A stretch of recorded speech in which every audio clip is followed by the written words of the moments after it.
All right. Well, we're going to take a moment this morning to congratulate our seniors, those who come to Bridgeway and have graduated high school. And you guys remember what that was like, right? High school. How many of you graduated 40 or more years ago? I'm just curious. Yeah. All right. I'm just curious. I mean, I'm not saying anything else because I'm smarter than that. But we're going to be giving them two books that have been quite influential in my life. First one's the Bible, right? But not just any Bible. It's the Apologetics Study Bible. It's one of my favorite translations. And apologetics, if you don't know what that means, it means a defense of the faith. And so within this Bible, there's plenty of articles talking about really tough questions, questions about, if God is good, why is there pain and suffering, and those kind of things. Questions that maybe as now that you're growing up, you're thinking more about. So great resource. And then one of my favorite books, I Don't Have Enough Faith to Be an Atheist by Frank Turek. It's a really good book. If you've never read it, check it out. So yeah, we're going to give those to him. And ask Tommy, where's Tommy, our youth director, to come up and take it from here. So, good morning. So our first graduate from high school is Mr. Michael Bromer. Come on up, Michael.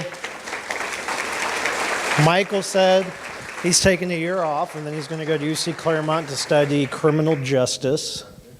Our next graduate is Mr. Dallas Kaler. Oh, I'm sorry, Miss Brooke Jones. Miss Brooke Jones, come on up. Miss Brooke Jones is going to Christ College of Science and Nursing. She graduated from Bethel Tate and Grant Vocational Schools. And now our next graduate is Mr. Dallas Kaler. There he is. Dallas is going to Trine University studying mechanical engineering, and he signed on to play baseball. And our next graduate is Mr. Simon Spears. There he is. He's going to study sound engineering at UC Claremont. Can we get another round of applause for our 4 high school graduates?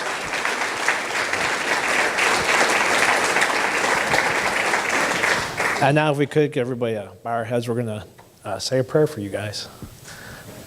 Dear Heavenly Father, thank you so much for always being with us and protecting us and guiding us and directing us, Lord. And we pray that you watch over and be with and protect these 4 students who have now graduated high school and are heading into the next chapter of their lives as they go into college, Lord, and they face new challenges and new opportunities in their life. Please watch them, protect them, guide them, Lord, and be with them always. I pray all these things in your Son's name.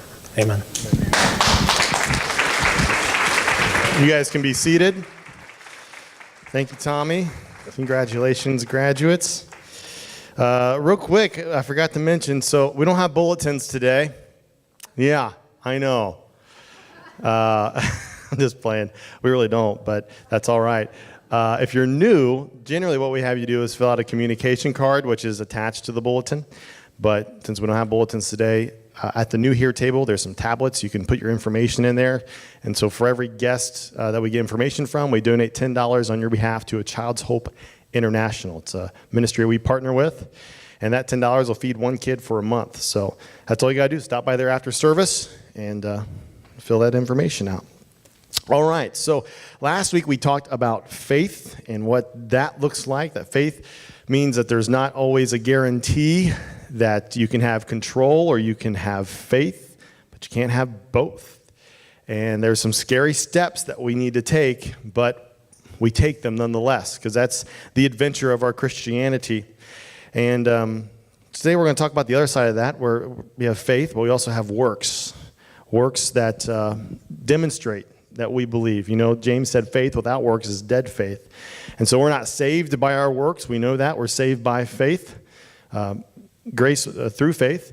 But because we are born again, it causes us to do some things. But before we do that, I need to take a little poll with you all this morning.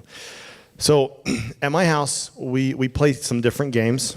And it varies from kid to kid. But one game I usually play with Annie, I play with Rhett sometimes, is we just call it favorites. So generally I'll do this if I'm home and it's nap time with her, I'll lay down with her and be like, okay, let's do some favorites. And she loves favorites. So it's just questions about what your favorite is. And so I'll say, what is your favorite color? It's usually purple or pink, you know? It does change sometimes. And I'll say, okay, what is your favorite animal? And she says, a wombat. And the reason she says a wombat's like this, it's in Australia. The reason she thinks it's hilarious because that's my favorite animal. I did a little project on it in 6th grade, and I love wombats. And yeah, I know I'm weird. But she thinks it's hilarious that she thinks she stole my favorite animal. And so I'm like, that's my wombat. And she said, no, it's my wombat, Dad. I'm like, okay, you can have it. And then we'll go into, what's your favorite food? Candy. Most of the time it's candy. So let me ask you guys a couple questions. And we can all just say this at once. What's your favorite color? Oh, we got all the rainbow in there. What is your favorite, I forget what the second one was. What did I say? Animal. Yeah, what's your favorite animal? Did someone say a bat? What? I'm terrified of bats. Okay. Aaron's a little dark, but you know. What's your favorite food? When I mean that, like, if you were, we did this when Whitney's grandparents were over the house the other day, and Uncle Dave and Aunt Missy were too. Maybe we're the ones who are dark. I asked the question, like, if you're on death row and you get your last meal, what do you want it to be? I know, it's a horrible question, isn't it? So, yeah. So we all went around just saying, man, I'd really like my mom's fried chicken, mashed potatoes, and gravy. And yeah. So what's your favorite, like, last meal food? Just go for it. Yeah, cheeseburgers, lobsters, yeah. It's good stuff. This has nothing to do with anything. I'm just kidding. It really does. The question is, what was Jesus' favorite food? See, I stumped you. We know what it is. Go to John chapter 4, and we know what Jesus' favorite food is. So let me kind of give the setting here. The setting is Jesus is traveling, and he's going to go to Samaria, through Samaria. He's departing into Galilee. And if you don't know the situation there between Jews and Samaritans, they did not like each other. For racial reasons was part of it, because Samaritans were in the Jewish setting, they were called like half-breeds, because they were half Jewish, half Gentile. They didn't like each other. They had different kingdoms, so to speak. And so Jews, for the most part, would avoid that area. And Jesus is like, we're going through Samaria. I need to go through Samaria. And when they get over in Samaria, the disciples are like, we're going to go to town and get something to eat. So they head off to Subway, and Jesus stays at the well. And he starts speaking to this woman, which in their culture was a no-no. You just don't walk up to a woman and start talking. This is, especially if you're a rabbi like Jesus was, that's inappropriate, culturally speaking. And he says, hey, can I have a drink of water? And she's like, you're talking to me? Do you understand who you're talking to? And so basically the talk goes, Jesus has nothing to draw with, and he says, I've got water that if you drink it, you'll never be thirsty again. And she's intrigued, right? It's one of the interesting things about Jesus is when he shares this beautiful message of hope in the gospel, he mixes it up just about every time. And so he's like, I've got water. If you drink it, you'll never be thirsty. And she's like, really? I think I'd like some of that. Sure. He said, okay, first go get your husband. He said, I don't have a husband. He's like, you're right. You don't have a husband. You had 5, and the one you're with now is not your husband. And she's like, how did you know that? And they start talking about stuff, and she says, there's one that is coming called Messiah. He's supposed to tell us all things. And you know what Jesus says? This is so cool. He says, you're talking to him. Can you imagine that? Like, just imagine meeting your hero, like, at the airport or something. You'd remember every conversation, right? Like, I sort of met one of my heroes of the faith, Ravi Zacharias. The staff and I, we went down to this conference to meet Ravi and Francis. And I met a guy named Hugh Ross. Hugh Ross is one of my heroes of the faith. And so Brandon was kind of making fun of me because we got there early, right?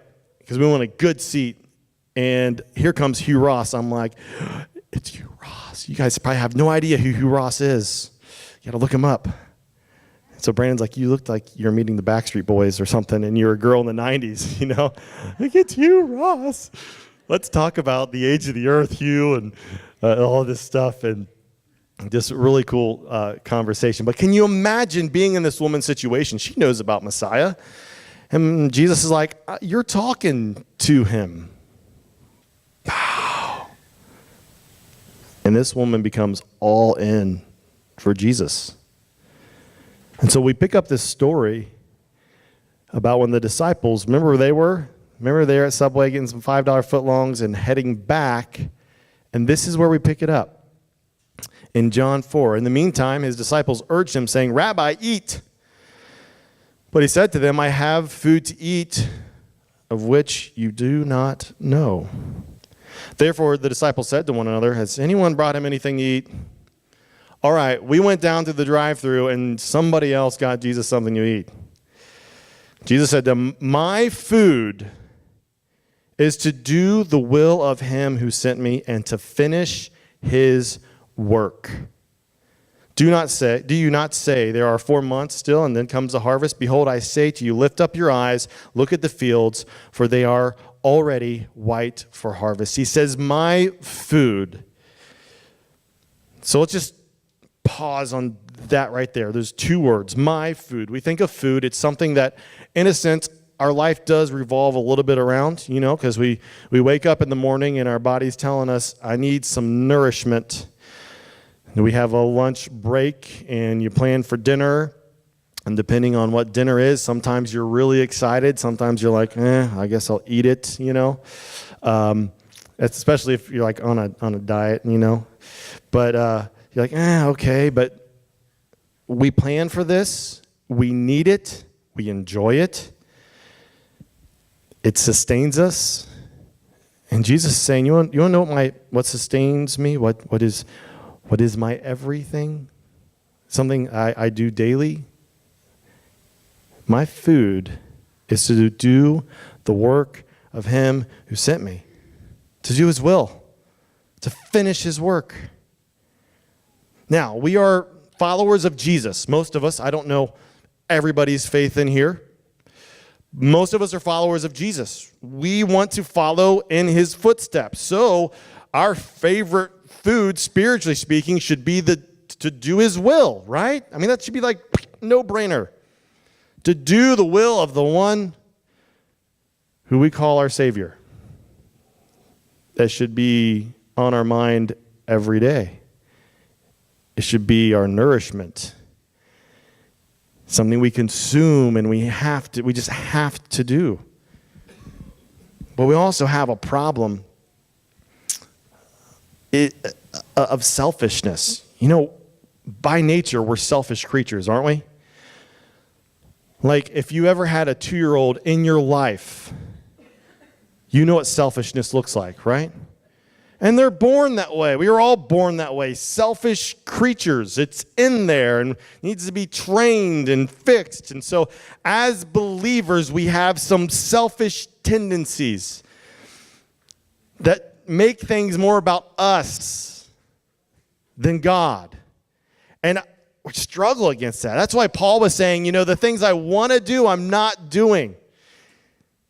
Things I don't want to do, that's what I find myself doing. He says, what a wretched man I am. Who can deliver me from this body of flesh? So Paul, the greatest missionary ever, can relate to that struggle that we have with selfishness.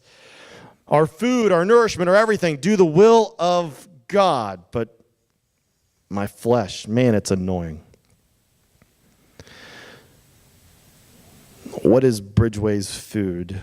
Why do we exist as a church? We exist to love God, love others, and serve like Jesus. I like how Pastor Duke puts it. The church exists for those who are not here yet, right? For those who don't even know the love of Christ yet. That's why this church is here. We know it's not a building. And this move has been good for us, right? Because it's kind of helped us in our train of thought. We no longer associate church with a chapel, right? Like we're not going to the church building. The church is gathering here at the school. So this has been beneficial for us, at least I think it has, in helping us in our mindset that this group of people, that's the church. And sometimes that causes us to unlearn certain things or get rid of certain preferences that we may have. So I want to answer the question of what does it look like to desire the same food as Jesus? Like how do I, with this body of flesh and I'm at my heart, I'm selfish, how can I have that same train of thought? That my nourishment, my everything is to do the will of God. To do what he says, even when I don't like it. Are there things God will in his word that rub us the wrong way? You better believe it. And it's at those moments where rubber meets the road and we say, God, I'm going with you on this. So what does it look like to desire the same food as Jesus? Well, before I answer that question, I want to give a little bit of a warning, okay? And my warning is this. Just because you show up on Sundays, just because you go through a series of motions, doesn't mean you get it. In the Old Testament, there's a prophet named Elisha. The prophet before him was named Elijah. A lot of E names in the Old Testament. And Elisha kind of takes over for Elijah. And he starts doing some crazy awesome stuff. God is using Elisha in some awesome ways. And he's got a sidekick, sort of. He's got a servant named Gehazi. Gehazi follows along. He sees some interesting things. One time they came upon a widow's home, and her sons were about to be taken into slavery because of a debt that she owed. And again, if you couldn't pay your debt, you were forced to work it off. And so she's panicked. I'm going to be all alone by myself. My son's taken away from me. He says, do you have any oil in your house? And she's like, I have a little bit of oil. He said, okay, I need you to go to your neighbors and get every single pot you can find. And she does. He said, this is what I want you to do. I want you to take that little bit of oil. I want you to pour it in each and every vase that you can get, every pot you can find. And so she does. And what happens is it never runs out. It keeps filling up all of these pots. Isn't that kind of crazy? And she sells the oil, and she's able to settle the debt. That's pretty cool. Like, if I was there, I would be like, what? That's awesome. Gehazi was.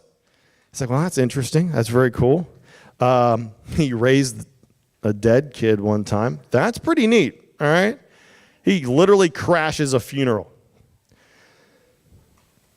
I would think if I was there and I saw that, that would be pretty awesome. I'd remember that one. Now, there was this guy named Naaman who had leprosy. And again, leprosy is a death sentence during this time. You get leprosy, your life is over. Your body is falling apart. And you will die. There is no future for you. So Naaman, who was a well-known man, gets healed of this. And Gehazi is there to experience it. This guy, he goes in the River Jordan, he bathes 7 times, and boom, says his skin was like that of a baby. And so Naaman's like, you know what? I got all this money. Elisha, I just want to donate it to your cause. Take it. And Elisha's like, nah, it's not how I work, man. Naaman's like, okay. And he leaves. And they're traveling down the road. And lo and behold, who shows up? Gehazi, servant. And he's running to catch up. And he's like, hold on a minute, Naaman. Just 1 second. Elisha changed his mind. He'd like a bunch of this stuff. But reality was, Elisha didn't change his mind. Gehazi saw it, and he wanted it, took it. He goes back.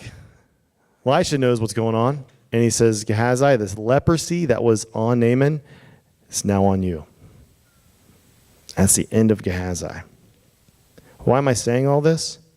You can be right there, so close. You can see amazing things and still not get it. So I want you to just pay attention. Don't don't base your faith on the fact that you go and gather with this church or that you do a bunch of good things. If that's the standard by which you're basing your salvation, you don't get it. We come here and gather as believers, people who figured out that I'm not good enough, but Jesus is. Okay? So you can go through all these motions and not get it. I want you to get it. So what does it look like for us, believers, to desire the same food as Jesus? I think there are three things. One, we got to think about our motivation. Our motivation is always going to be love for Jesus. I know that's like profound, right? Love or a passion for Christ. Take a look at 1 Corinthians 13. Though I speak with the tongues of men and of angels, but have not love, I become sounding brass or a clanging cymbal. And though I have the gift of prophecy and understand all mysteries and all knowledge, though I have all faith so that I can remove mountains and have not love, I am nothing. And though I bestow all my goods and feed the poor, and though I give my body to be burned and have not love, it profits me nothing. We are to love Him. That's our motivation to do anything. Anytime our motivation becomes, well, I want to look a certain way around these Christians or want to make myself feel better, so I'll do this. No, we are motivated by a deep passion for Jesus Christ. Like He is what consumes us. He's what drives us. We love Him. Why? Because He first loved us. Your motivation, your passion, always, it's love. And love spells out your purpose on this planet, word for word. Check it out, Matthew 22. Jesus said to him, "You shall love the Lord your God with all your heart, your soul, your mind. This is the first and great commandment. The second is like it. You shall love your neighbor as yourself. On these two commandments hang all the law and the prophets." He says you're going to wrap all of it up into these two things. Love God with all your heart, your inner being, your soul, who you are. You're not a body, you're a soul with a body. And with your mind, your intellect, how you think. Which, Christian, this is a good reminder for us. It matters what we put in our minds. Because we're to love God with that. If we're putting crap in there, I'm concerned. Just be careful about what you allow through the gateways of your eyes, your ears. Be careful. It affects how we think. I'm to love God. This spells out my purpose, why I am here. To love Him with all my heart, all my soul, all my mind, everything I got. And then to love my neighbor as myself. There's our food. Right? Our purpose, our passion is love of Jesus. It spells out why you're left here, Christian. Why God sees it fit for you and I to exist at this point in time. Because when He doesn't, we're not here.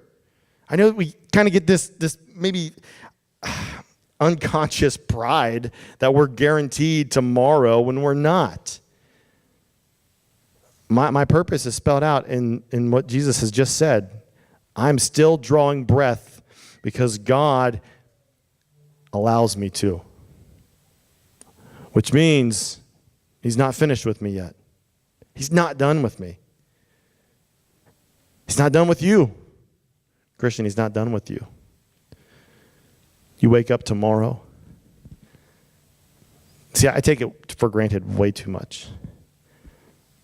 I've tried to get in that habit of when I wake up, starting with, Thank you, Lord.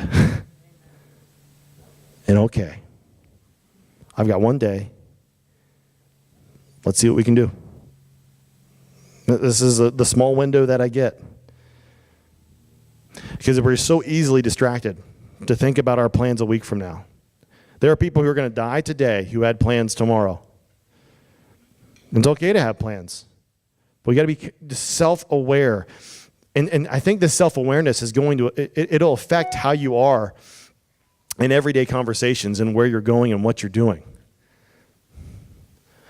So Jesus has just spelled out our purpose. And what this does to us, if we're going to make our food, our favorite food, the same as Jesus's, one, we have a passion for him, and we understand our purpose to love him with all our heart, soul, mind, strength, love our neighbor as ourselves, and that will affect the priorities in your life. Matthew 6, no one can serve two masters, for you hate the one and love the other, or else be loyal to one and despise the other. You cannot serve God and mammon, or the things of this world, or money. You can't serve those things.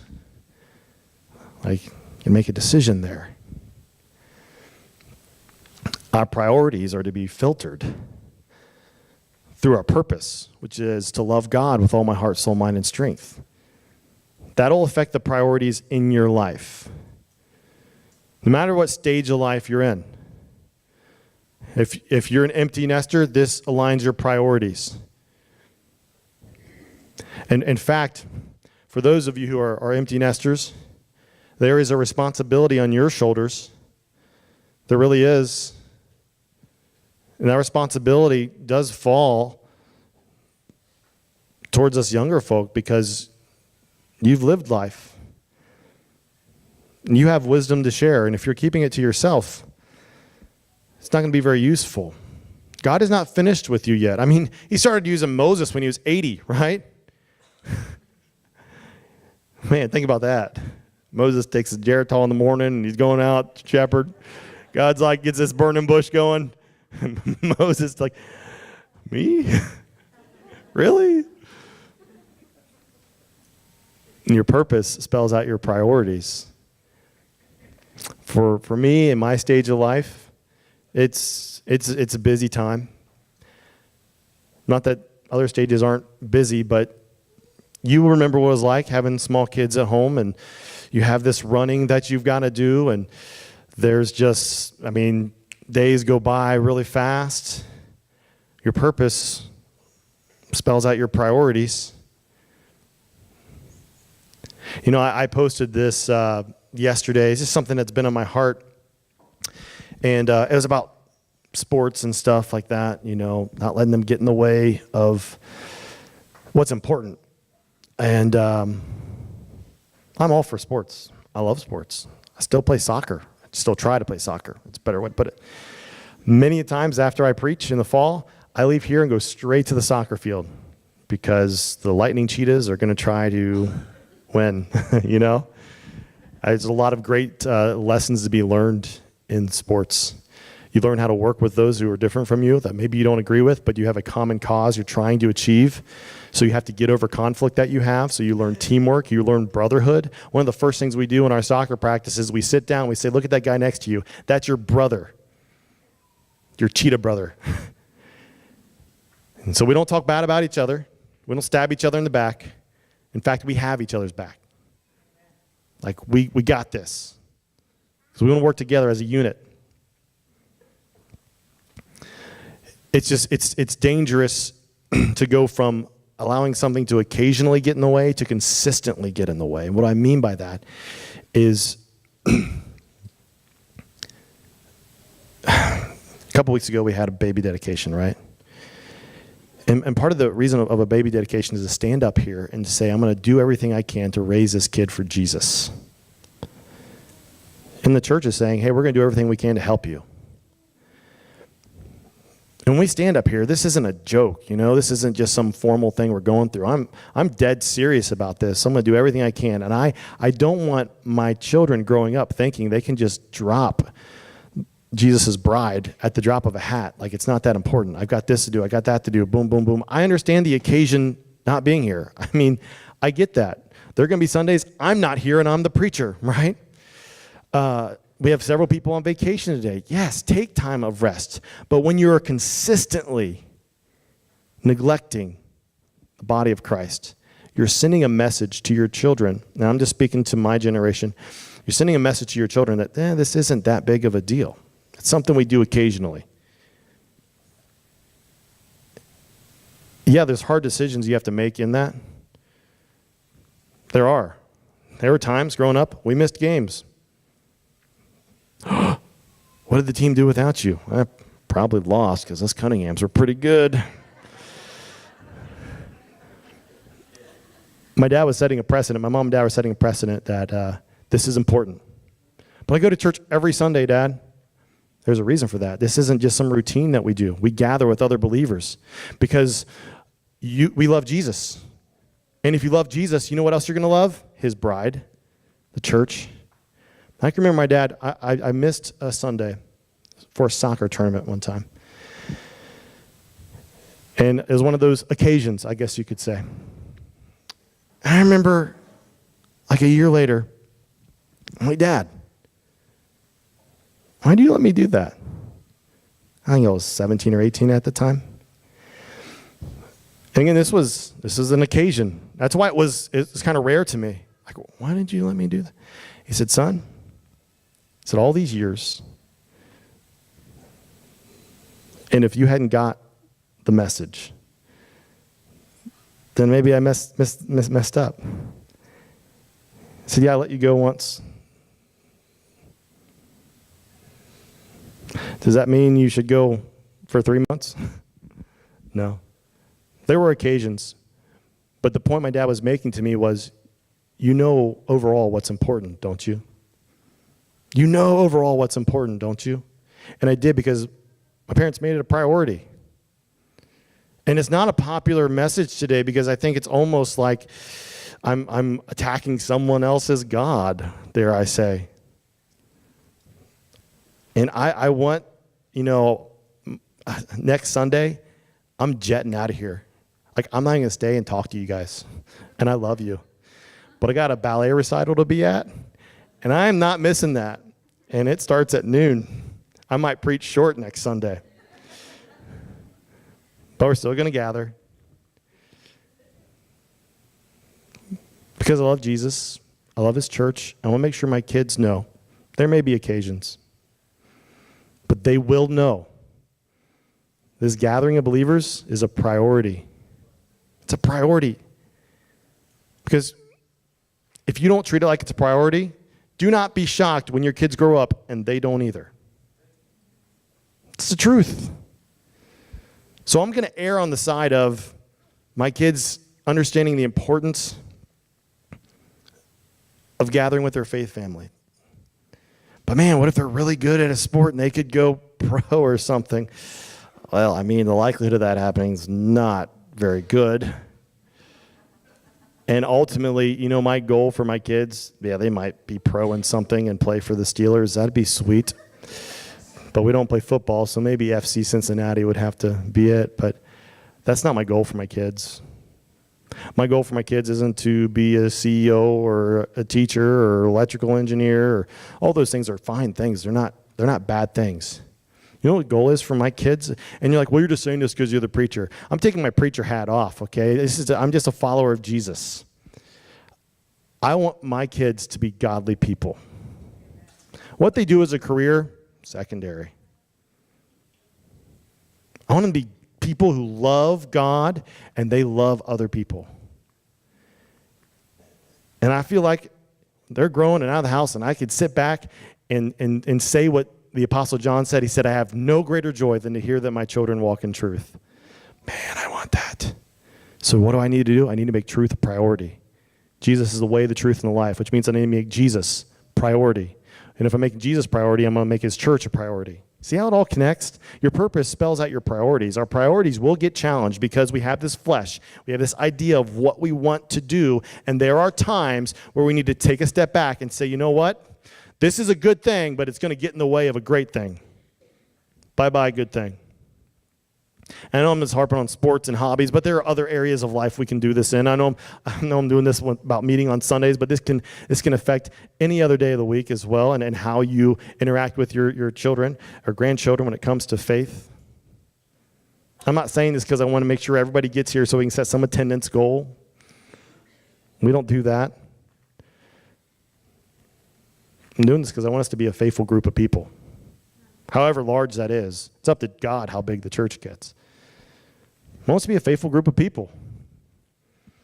So just make sure when you're looking at some of these things that there are occasions, but they're not consistent. We were, like I said, we were at a conference in Alpharetta, Georgia, all week, pretty much all week. And we were meeting with Ravi Zacharias and Francis Chan, and I'm really psyched to see these guys. I've read some of their books. I'm like, this is going to be so cool. And I walk away, and I'm like, it was kind of cool. I got to shake Ravi's hand as he was waiting for the elevator. And Francis, we were like, from me to Matt, I'm like, there's Francis. I could see the light shining off his bald head. Bald is beautiful, Francis. But you know what? You know what was really cool? Were these two pastors I'd never heard of. And neither have you. And just, it like kind of smacks me in the face, because I think some of the most incredible saints have never written a book, have never been on TV, and nobody knows who they are. Men and women who just serve Jesus faithfully, and we'll never know them, most of them. And so there we are. We're in the front row. I'm making sure Brandon's taking pictures a lot. I might take a picture. And he's like, just leave me alone. I'm trying to pay attention. So on the right is a man, the far right is a man named Justice. I can't pronounce his last name, or I would. And then Hassan, his last name is John, Hassan John. They're being interviewed by one of the apologists at Ravi Zacharias Ministries. And they're from northern Nigeria. Now, maybe that doesn't ring a bell in your immediate mind, but Nigeria is at an incredible crossroads in their history. So Nigeria is a country of about 200 million people, and it's much larger than I thought. The northern states of Nigeria are run by Sharia law or Islamic law. The southern states are run by Christian-led people, but in the middle, it's like a battleground. It's almost, you could say, like it's not even really a civil war, because the Christians aren't necessarily fighting back, per se, in ways we would think. And so we have these two men here, and they're there to just kind of tell us what's going on in Nigeria. And what they had to say was just, you leave there thinking, do I get it? Like, do I really get it after hearing these guys? Because I read stories of Christians going through hardship all the time. I have a subscription to Voice of the Martyrs, and so you get updates. But to be there and hear what they're experiencing. So the man on the left, Hassan, he has a bounty on his head. Boko Haram is an Islamic terrorist group, and they want that guy dead. In fact, there's been 2 attempts on his life. His church has been burnt down twice. Most recently in October of last year. 4 of his family members have been killed, and he has had to lead funerals over mass graves of Christians who've been slaughtered. He has an adopted 5-year-old daughter whose parents were killed. He took her in. He's got other children as well. And he still ministers in the northern part of Nigeria. Like this week, they're going back. And just some of the stories they had to tell were just so challenging to me. I don't have time to tell you all of them. But Justice on the right-hand side, experiencing other things as well. Seeing Christians being burned alive in a car. He tried to stop it, and he couldn't. He also has an adopted daughter. They were on a rescue mission because they heard about a woman who was a sex slave in one of these villages. They've been kidnapping girls. I'm sure you've heard about that. Kidnapping girls, Boko Haram, and the Fulani herdsmen, they're two separate groups. Fulanis will go and they'll kill Christians and take their farmland. That's what they're doing, okay? Both Islamic terrorist groups. And so Hassan told Justice, hey, there's this woman, and we have an opportunity to rescue her if you can find a place, a shelter for her to go to. And he's like, okay, I found the place. So they find this woman, and they take her to Justice. He says, when I opened the back of the van, I couldn't believe my eyes. He said, it wasn't a woman. It was a 14-year-old girl. And he said, I can't take her to the refugee camp. She'll be further assaulted. So he called his wife, and he's like, what do I do? And she said, you bring the girl home. Her parents are dead, and they adopted her. She's now our daughter. But one story that he said really just struck me was, just to put in perspective, when they have church, there's a chance they might die. Like every Sunday. Isn't that crazy? He said if you were to come to one of our church buildings, you will find big concrete blocks, like about this high, about this wide, all around our building. He said the reason we have those is so a suicide bomber can't run his car into our building. He said we know gathering as a faith family in northern Nigeria, there is a chance we could die. I mean, they're burning their churches down. So he said he had heard of a man who came to Christ, a Muslim who came to Christ in a Muslim neighborhood. He had a dream, and Jesus met him. And this is not uncommon, in fact, for people who come to faith who are former Muslims. They see Jesus in a dream. And you might think, well, God doesn't do that. He can do whatever he wants, right? He can do whatever he wants. He wants to meet someone in a dream. Who are you to say he can't do it? I'm not going to say that. And so this man, he knew about Justice, and he reached out because he needed to be in touch with some Christians. And so Justice, of course, wanted to get this man out of that neighborhood, because once they find out you're a Christian and you're in a Muslim neighborhood, you are dead. But the man said, I'm going to stay here. I'm going to be covert, and I'm going to try to reach other Muslims. So he would go to not their synagogue. The name escapes me. Help me out. I know what it is. Mosque, yeah. And during, I guess, like a Q&A time, he'd always raise questions about Islam, and he would look for people who were intrigued by what he was saying, and people started coming to him with questions, and he led like 150 people to Christ, and nobody knew who was doing it, right? So one day, Justice is getting his boys ready for school. They're in the car, and he gets a phone call, and it's this man. He says, they found out it's me. There's a mob. They're coming for me. Get me out of here. And so Justice said, I wasn't even thinking. I ran to my car, I hopped in, and I just bolted. I know a back way to this man's house. And he says, I'm about halfway there, and I realized, oh my goodness, I have my boys in the car with me. He said, but I can't stop now. I've got to go and get him. And he said, so as I'm nearing his house and I pull on this street, I see it. He says, there is a mob not far from us walking down the street. He said, I can't turn around. And they've got machetes and guns, and they're heading our direction. Now, he is Anglican in Church of England. And so they have collars, kind of like a priest would have. And so, which was really cool to hear their side of the story, because here in America, we're very staunch about our denominations, right? Like Anglican, do they love Jesus? Well, these people do. We got to get past labeling people before we know what they're about, right? You know what I mean? I just get sick of that. I'm not gonna label these guys because it says Anglican or he looks like some priests. I mean, he's in northern Nigeria and I'm not. He's proclaiming Jesus in northern Nigeria and I'm not. He loves Jesus. Let's start with what we have in common, then we can work on differences. I know we'll have some differences, but it's more of an American thing. Because when you're in that situation, and my buddy Jamie, who's in Jordan, he'll tell you, they don't talk denominations. They talk about who loves Jesus and what can we do to reach people.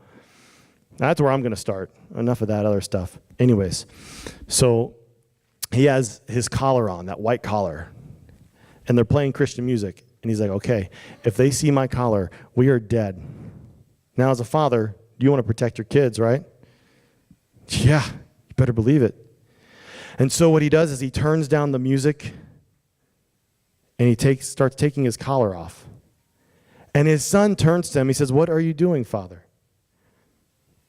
He said, I didn't know what to say. And his son said, don't you want them to know that we are Christian? And he remembered when they leave the house every morning, they pray that if they have an opportunity to stand for Jesus, though they might die, they will stand for Jesus, all of them, no matter what. And he said, my thought at that point was, maybe today is our day to stand for Jesus. And he puts his collar back on. And he says, by the time I put my collar back on, the mob is upon our vehicle, and they just keep walking. He said it was like we weren't even there. They just walked right by us, didn't acknowledge us whatsoever. He said, my son said God made the car invisible or something. But he said it was incredible. They just walked right by them. And he drove, picked up the guy, and got him out of there. And I'm just sitting there as a believer in Jesus. And I'm like, do I get it? Like, this guy, I know what his food is. I know what his favorite food is. It's the same food that Jesus had. Their perspective, our perspective gets clouded when it's focused on the temporary. Their perspective is always eternal. So we had a time of prayer, and we get to lay hands on these guys. And I just prayed, God, whatever these guys have, I want that. I want that. To where my food is the same food they're eating. And I just don't want that for myself. I want that for the church that I lead. I want us to want that. I hope we do. I hope we know our purpose is to love God with all our heart, soul, mind, and strength, others as ourselves. I hope it affects your priorities and my priorities. I hope we can filter everything through our passion and our love for Jesus, that nothing else outside of that ultimately matters. It's just distraction. We're not going to be challenged so much, I don't think, with whether or not we will die here in America for our faith. But church, we are challenged about whether or not we will share it.